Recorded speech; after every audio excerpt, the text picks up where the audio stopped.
Welcome to the next webinar in our 6-part series. So in this third webinar, we are going over Fabrics 101, testing, storing, and handling fabrics. Once again, my name is Lily Hunter, Product Manager here at Roland DGA. And with me, I have Mike Sanders from Top Value Fabrics. How are you today? All right, so we're going through this marathon of webinars, so we're hoping you're enjoying it and getting lots of information. So we are going to dive in a little bit more. So here are some of our takeaways for this section of our webinar. So we're going to go over fabric tests. We looked at the list already, so now we're going to really go through in depth and have some images of what these tests look like, what we're looking for, and how it affects printing in the future. Best practices for storing fabrics, things that we don't think about that definitely does make a difference, and handling techniques. So let's start once again with the list. So Yes. Here is our big old list, and not everything has to go through all the tests. So as you mentioned, if you have a fabric that does not have stretch, yeah, elasticity is definitely not a test you need to do. But a lot of other tests are definitely important. So let's dive into the first few. So weight tests. Okay. One of the things that we really have to be cognizant of is that everything that you do gets tested properly, and anybody that you're buying fabrics from can answer the questions about any of these situations that we're going over as the testing. If they can't give you the test information on a fabric, do not buy fabric from them. Right. Because then that means they don't know what they've got. They did not test it themselves. So Right. So anybody that you buy fabric from should be able to tell you anything you need to know. yeah, the specifications, not Exactly. just the test, but what are the specifications? What are the ranges that allows you to pass, the low end, the high end? So knowing that they did the test, that's one thing. Knowing the results of the test, that's fine. But the results, where does it fit in to the specification range? Right, So- and that's why it's so important to be telling the fabric supplier what you're doing with the fabric. Sometimes people don't even ask, they don't ask those questions, but let's say you're buying fabric. Well, you could be making a bag out of it, or you could be making a pair of pants out of it. Right. Well, all the different things that you need to know on these test requirements, it doesn't really matter too much on a bag, but it really matters on a pair of pants. Right, Or if right. it's a couch compared to an apparel item. Right. And some of these same fabrics you can make both out of.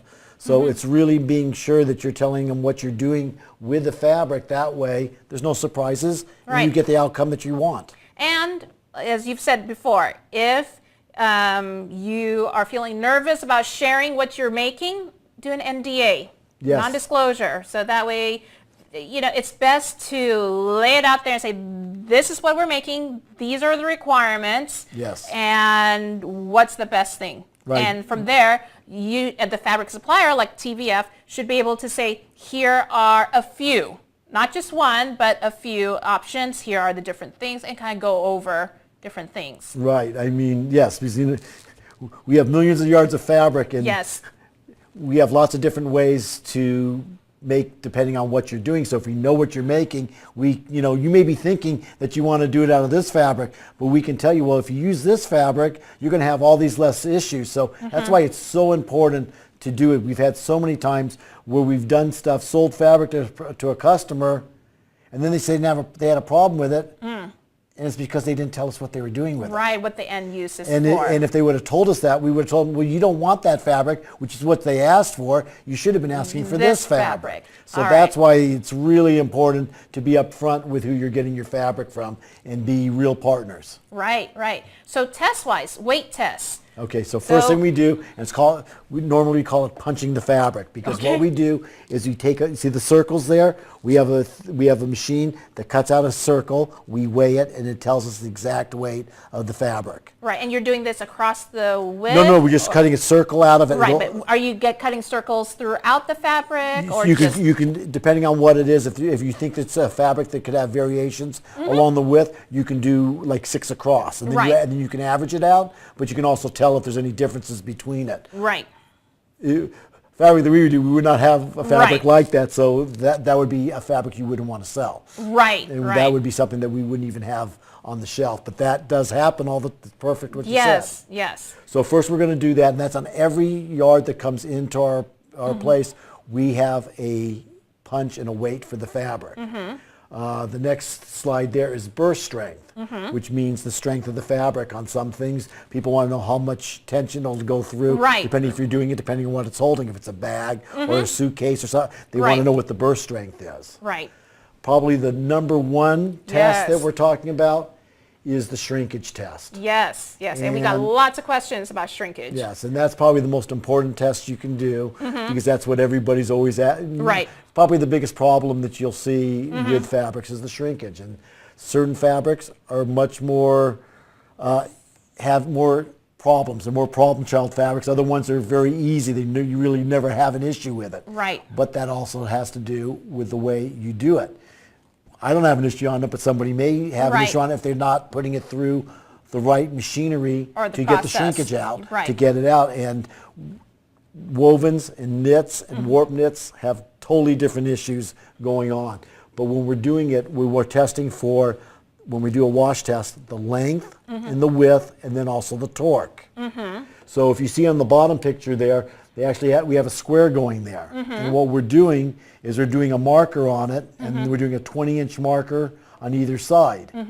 And then what we're doing, we also have, because it's, you see they're using a triangle, if it moves, we can also know what the torquing is, how the fabric's moving, if it's going one direction or Right. the other.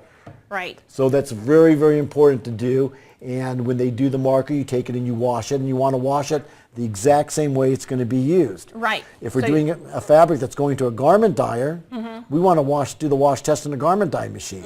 If it's going for home, then it goes into your home washing. Right. And there's specific guidelines set up to how we do that. Right. Most of those are all set up by the ATCC, which is the American Association of Textile Colorists and Chemists, that if there's a problem with a fabric, everybody goes to Yeah. ATCC for their testing to send Yeah, it it's out by their standardized. methods. It's somewhat standardized, so you know what you're doing. Yes, so All right. those are the methods we use for all of our testing. Okay. So you also mentioned torquing. Torquing. Yes, torquing. So to highlight. So that's where yeah. it's shifting. Yes, before that seam was on the side, and now guess what? It's on this. It turns to all the the way back. around. Yeah. And if you see the woven fabric up on top, Yes. same thing there. It wasn't a bad cut. Yeah, that thing's well. What's easy with a woven? It's so easy to test what's going on because it has a fill that'll rip on. Oh. So you do what you do on a woven is you cut the edge and you And you rip just it. rip it.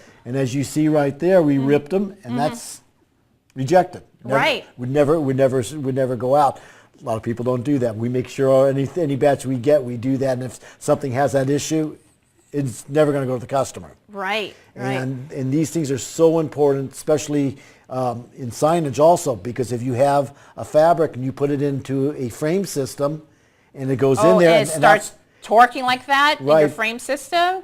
yeah. Yeah. And what the problem is with that, and this is something that sometimes people don't even realize until the customer comes back at you angry, because when it goes out, it's going to be straight. It looks beautiful. And then it gets the moisture, and it sits there for a while, and it starts to move and do this. And all of a sudden, you'll start seeing lines going on it and starting to do stretch marks in the fabric. Right. And that's because it's having a torquing issue. That's Right. why a warp knit is usually the best way of doing it, because they won't torque. Sometimes with the twills, they will warp. Oh my goodness. And they'll torque on you in there. So that's why knowing what fabrics to use for the right thing is key. Right, right.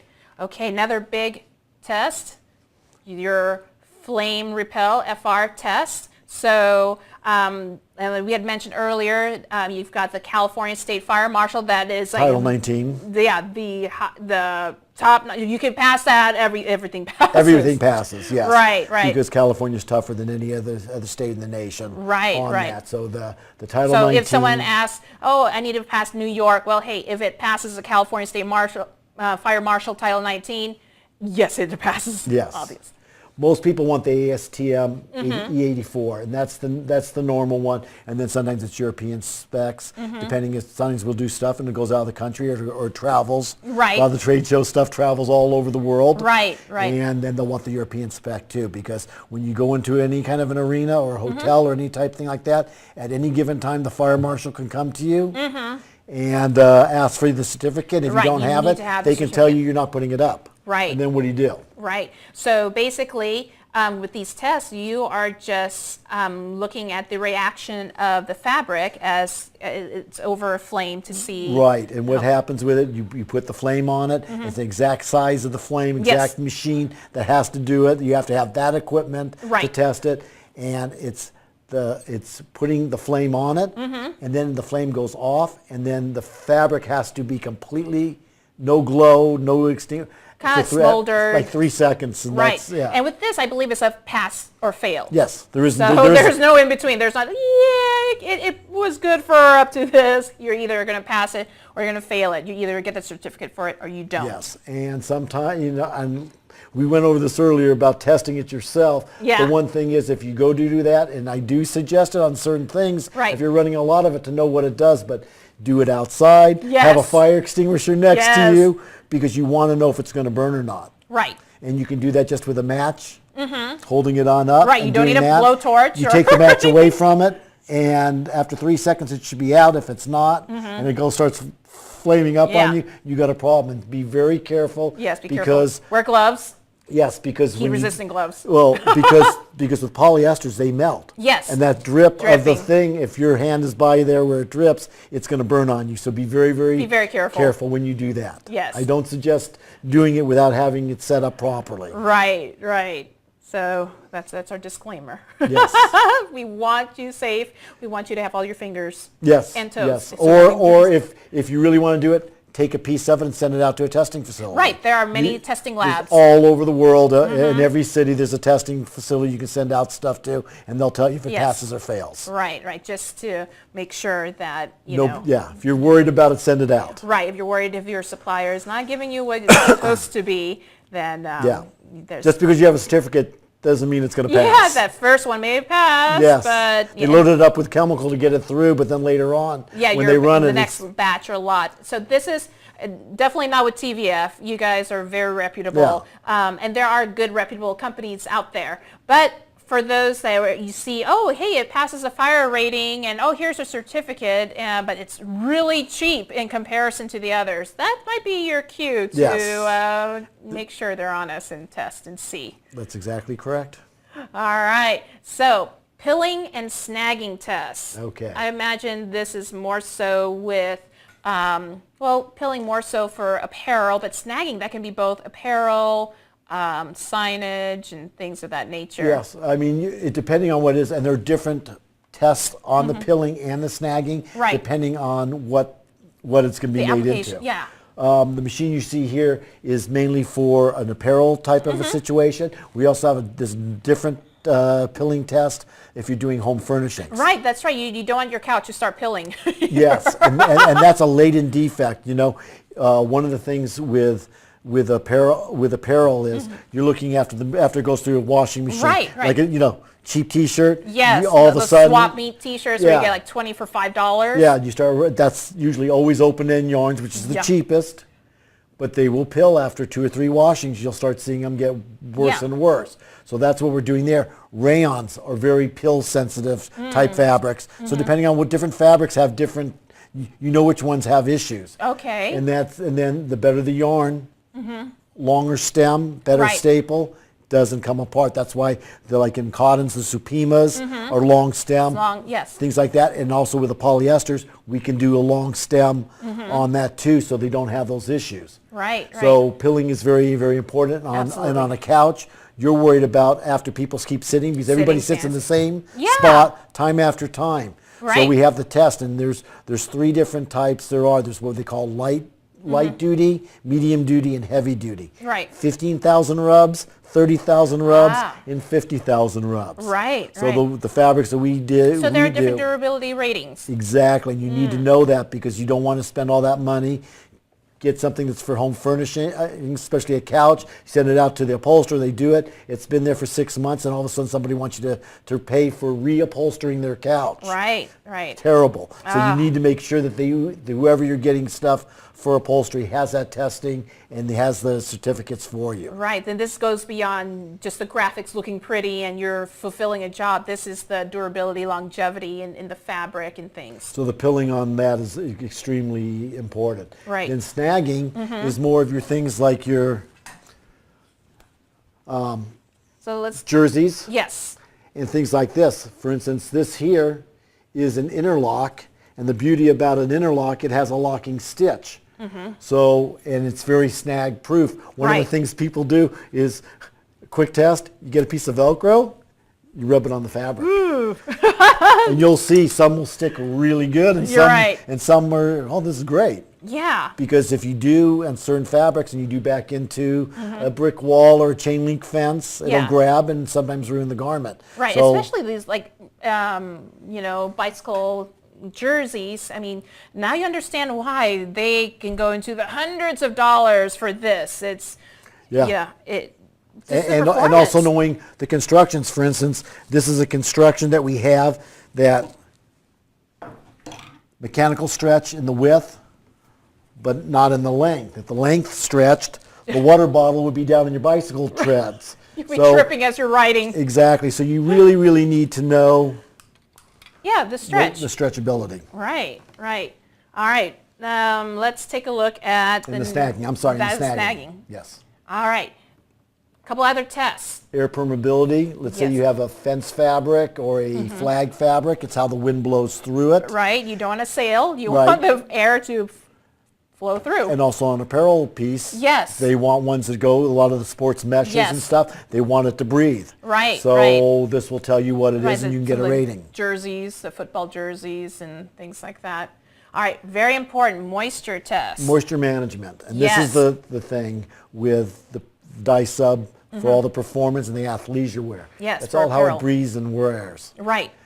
You want something that is not going to wash off after a couple of washes. Right, and so, yes, on the finishing end. It's huge. Yes. One thing I always tell people with ours, make your yoga pants, make your bicycle jersey, make your running thing.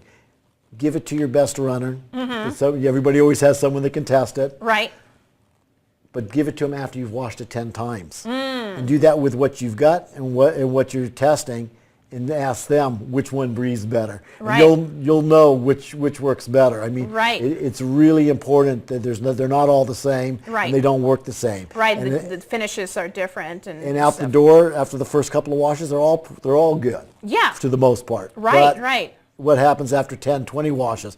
People that do yoga, they're doing yoga every single day. They may use those leggings 2 or 3 times in the wash in 1 week. Absolutely. So you get what you pay for. Right. And also the more, it's, the beauty about polyester now is how it breathes and how it wicks. Right. Old polyester was a nightmare because it was, the wind would go right through it. You'd sweat. It would be like being hanging a trash bag on. Not anymore. Now these moisture management, they're better than cottons. Yeah. So because they actually wick you have a cotton t-shirt, you work out in that, it gets wet and clammy. Right. With a performance fabric that has the right moisture on it, it pulls the sweat right through your body, right through the t-shirt or the whatever you've made out of it, and goes right through, and it's amazing. Right. And that's what everybody's using. And again, with the athleisure coming up, travel wear and things like that, and you're traveling in hot climates. Yes. Geez, there's nothing better than having a really nice piece of performance travel wear. Right, right. And you'll see more and more there. I mean, you look at the Patagonias and, the other brands that make very quality things. It's all about having the right finish on there. And that's the moisture management. Right. So let's see. Other tests. Color migration. Okay, so this looks like, oh my goodness, there's too much ink load, and that's why you're seeing the moisture or the color migration because, I didn't use the correct color profile. That's the first assumption. However, it could be the fabric. Yes, because the fabric could have left, somebody could be selling you a fabric that has a silicone on it. And the silicone's for that soft hand. Yes, and sometimes there's all different types of silicones and all different Okay. types of finishes. Sometimes that's almost like a water repellency. Oh, okay. And sometimes the sublimation with that will kind of move and get you the migration on it. Right, because of the silicone. So It'll still sublimate, but then, it depends on the chemistry and it depends on what's on there. And there's other types of finishes and chemicals that'll also That could affect that. So All it's not always overloading the ink limits on your machine Right. and causing that you didn't have the right profile. It can be the fabric. Right, right. And then it's also the importance of creating the correct color profile for that particular fabric. Profile is the key. Yes, and we'll definitely go over that. That's and another. stuff. Yes, that's another session. Yeah, and elasticity test. Yes. It's not just how much it stretches, but And how it recovers. Right. In your workout wear, like in the leggings, it's huge because the whole thing is you don't want something that you're going to do a legging after, and after again a few washes, Right. it starts to break down. It's not consistent. Right. And also, if the consistency of the fabric isn't always consistent with the same amount of stretch, then it's going to throw off your whole pattern and how it actually Yes. works. So it's very, very much everything needs to be checked so that consistency of the stretchability is always the same. And the The recovery. recovery. Right, right. You ever see people working out and they get the sags underneath their Yeah. their legs when they go up and down and they don't look Right. very good. Right, it's not because they lost weight, it's the fabric. It's the fabric. Exactly. They may think that they've lost weight, and I've done the same thing where it's like, ooh, these jeans that have the elasticity in them, oh man, they're a little loose, but no, I didn't lose weight, it just wore out. And, So- yes, and that can also be too with heat, temperatures, a lot of things Right. that'll affect when you have things with elasticity on it. Heat is not your friend. Chlorine is not your friend. Right. And that's why they Yeah. always say on a lot of it to lay flat to dry because Right. if you cook Stretch it if you cook lycra or spandex, you're gonna hurt the recovery. Right, and actually that's something that I've gotten questions on. People who are trying to make yoga pants and things like that, and they know that it looks great on stretch, but as you put it on, they don't want the grin through or that the white showing through and stuff like that. So, and they're thinking, well, do I add extra tension as I'm putting it through the calendar press? So now I'm trying to open up the fabric so I can get more ink saturation.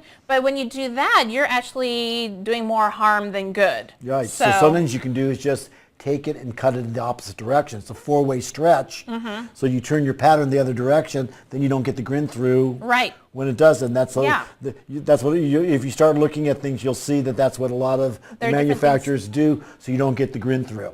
Or Right. you can go to it like an interlock that doesn't open up and spread too. So it can be also So with different doing types different of types of fabrics. fabric, different types of weaves, or the way it's knit can have different outcome on that. So Right, right. it's- So don't overstretch it trying to compensate to try to get no, more. that'll cause more problems than good. Right, right, and especially now it's going to go through heat and things, so yes. you're doing more harm than good. All right, let's take a look at a couple more tests, and this one's pretty huge. Crock test. Yes, and The people- rub resistance. Yeah, where you're hearing probably the most talk these days about crocking is in the pigments. Right, with pigment inks. Because pigment is a color with a binder, and the Right. binder is the situation, it's the glue that holds it on. Right. So if it's not done properly, you're getting crocking, which is rubbing off. Has nothing to do with washing off. This It's is crocking. rubbing. This is the ink or the dye rubbing off on to whatever Yeah. you're doing. There's Right. nothing worse than having, let's say you had something and you did a pair of shorts, Yeah. and you go on somebody's white couch and it's crocking. Guess Oh. what? You're buying the couch. Right, right. And there are two different types of crock tests, a wet and a dry. dry. So I always liken the dry crock test. It was like, actually it happened to me where I had this beautiful, coral colored dress that I paired it with a light color sweater. And I guess with working, talking, whatever. So went home, it's like my white sweater had all the colors of the crocking, underneath. Right. So that was just, the colors rubbing off of my dress and went to the inside of my sweater, my light sweater. So that is an example of a crock test that I was doing that I didn't realize at the time. And then on dye sublimation, probably the biggest cause of crocking issues there is oversaturation. Right. And putting more on there.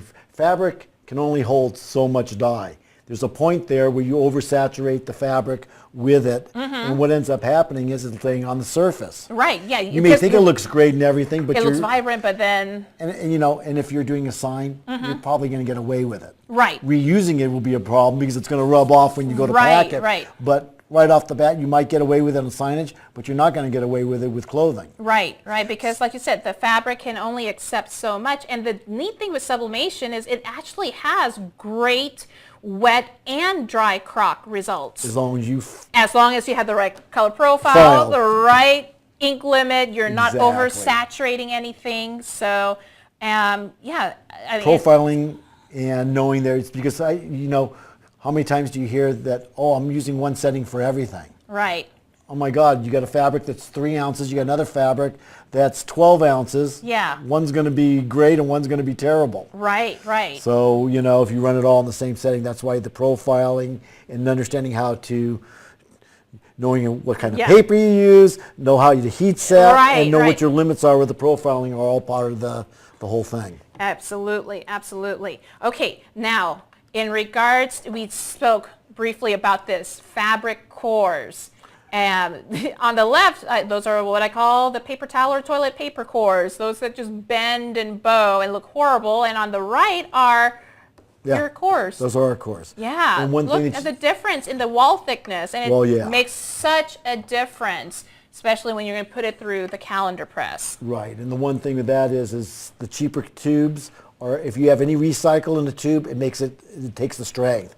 We use, on these ones, we have to use the strongest tube, which is not recycled, on there to get the strength out of that you need. Right. And because once the tube's gone, you can't use the fabric. Right. And you can't really put the bar for the calendar, on the calendar press through to load it. And even if you could, there's so much warping and whatever. Now your tension is all off, and you need that even tension. And when the paper goes through on it, it's a mess. You got 2 people on either side trying to hold it on out as it goes through. Right. So it's really important. Right. And another thing too, bad tubing versus good tubing. I mean, the one on the left, how do you even work with something like that? It gets to be a challenge. And also, one thing, very bad situation, never stand a roll on its end. Right. You go into shops and do it. Some fabrics you can get away with, like a signed fabric, you might.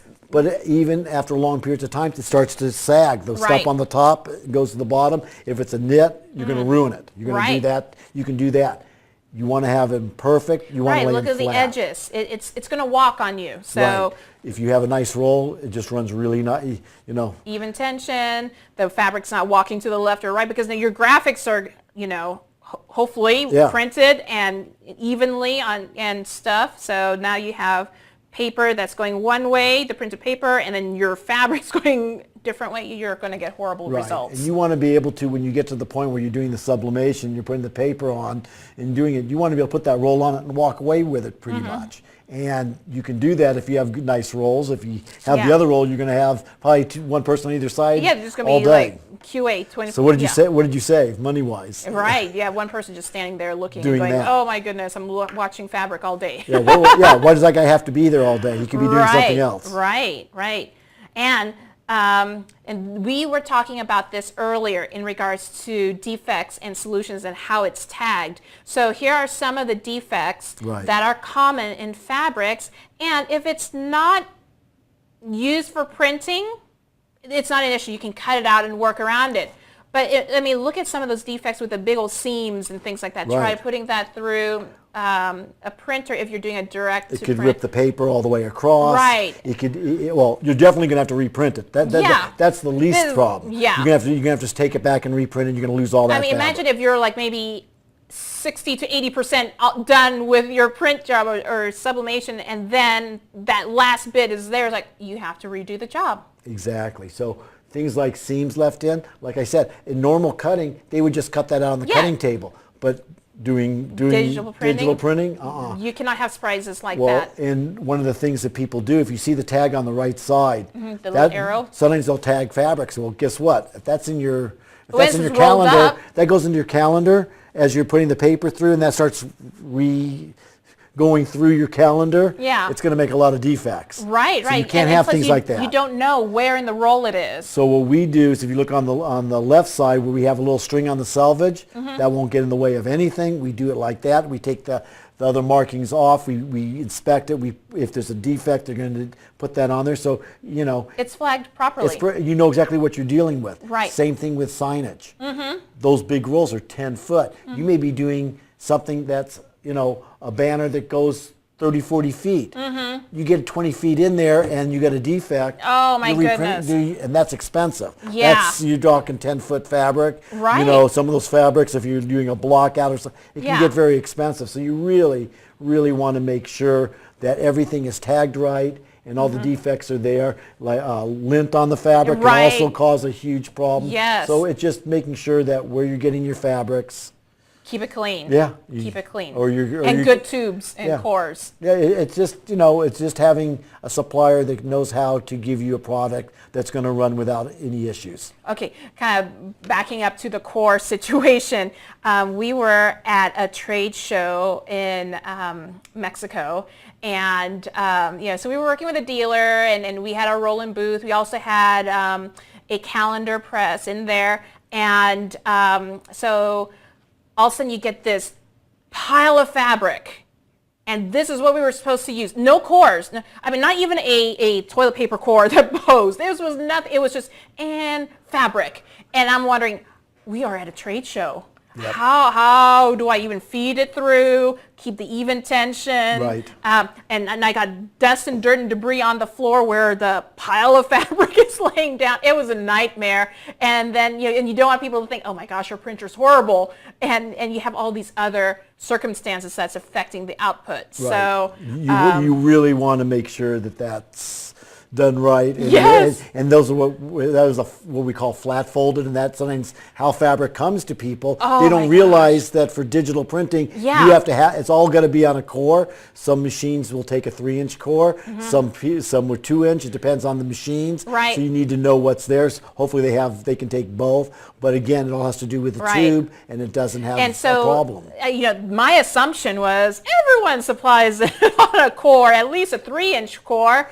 And so I didn't realize, specify it, and then and it's like we're at a trade show, and hey, where's the rolls of fabric? Oh, there's a pile of fabric. That's my fabric. So you're committed at that time, and you got to make it work. Yeah. So. Not fun. But proper fabric storage.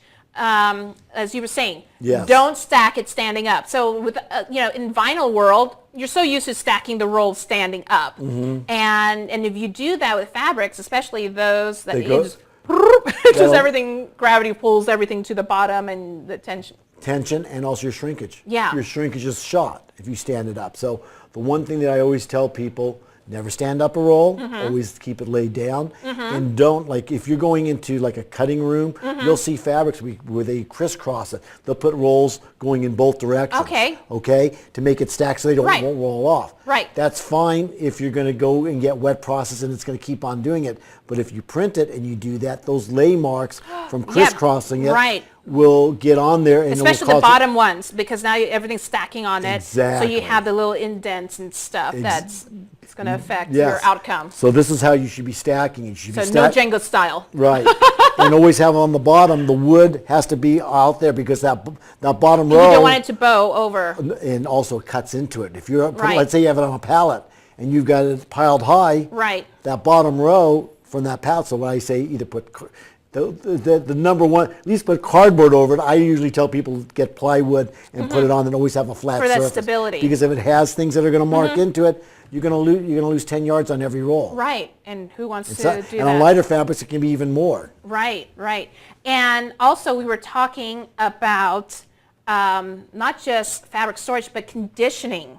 How important is that? Huge. Yes. Huge. So you don't have to store your fabric in a controlled environment. If you can, that's wonderful, but this is the problem. Yeah. A lot of people, they'll have room constraints. I've seen people have a container in the back where they store it. Yeah. Well, that's like an oven. Summer. Okay. Oh my goodness. So what goodness. ends up happening if you take it's in a plastic bag and you're in there, it's taking all the moisture out of the fabric.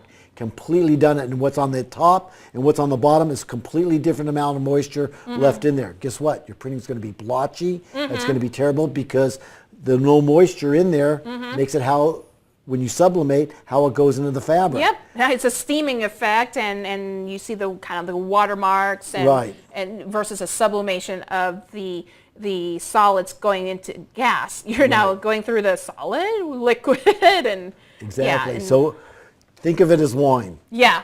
It's got to breathe. It's got to breathe. So got to condition it. Anything that's going into the printer for the next day needs to be taken out of the plastic bags and put into a controlled environment. I would say 24 hours. 24 hours is what I usually recommend to condition the fabric. And not just the fabric. Actually, for sublimation, I also tell people, same thing with the transfer paper. If you are running low on a transfer paper and you need to reload, condition it as well. So moisture is not a friend. Too much moisture is not a friend. Or not enough moisture is too. It's going to be right, and it's all going to be, the same, because depending on the type of fabric, some fabrics are super dense, some are really light.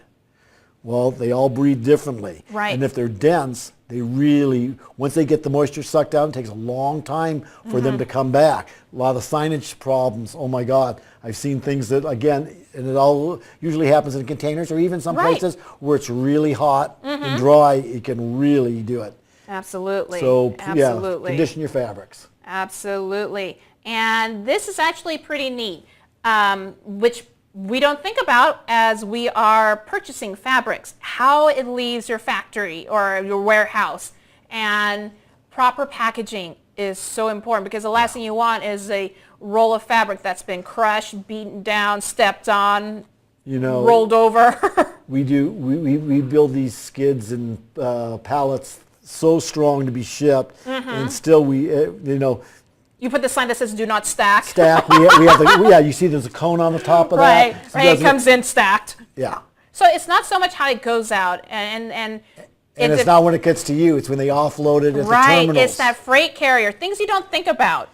You can have this beautiful package. It's secured. It's the right way. This is also how you should store it if you can. But you send pallets out. It goes to a hub of where the freight carrier just kind of breaks it apart and puts it wherever. And oh hey, look at the "Do not stack" sign. Yep. That's just a suggestion. They come in there flat. Yeah. Note also, if anything ever does come into you and it isn't good, the first thing you want to do is make sure that your people take an exception on it, because once the truck driver leaves, you're in trouble. So make sure that anybody that is in your warehouse getting the fabric when it comes in, if anything comes in damaged, make sure they have them sign for an exception so you can take the proper claim on it. If you don't, then you're kind of out of luck. Right. So that's really important. We'll do everything we can, but even in the best things, it'll happen. Once a year, you'll get that happen usually. Right. Freight damage, and it comes in horrible, and it's so important to have that smooth surface. So any kinks, dents, whatever, it's not just the first layer. Right. So it runs deep, and that's a lot of wasted money. Yep. All right. Well, that takes us to the end of this section. So our next webinar in this series, we're going to dive into sublimation. So the dye sublimation process, and we're going to go over the calendar press. So stay tuned, and we thank you for enjoying this portion with us. Yeah, thank you very much.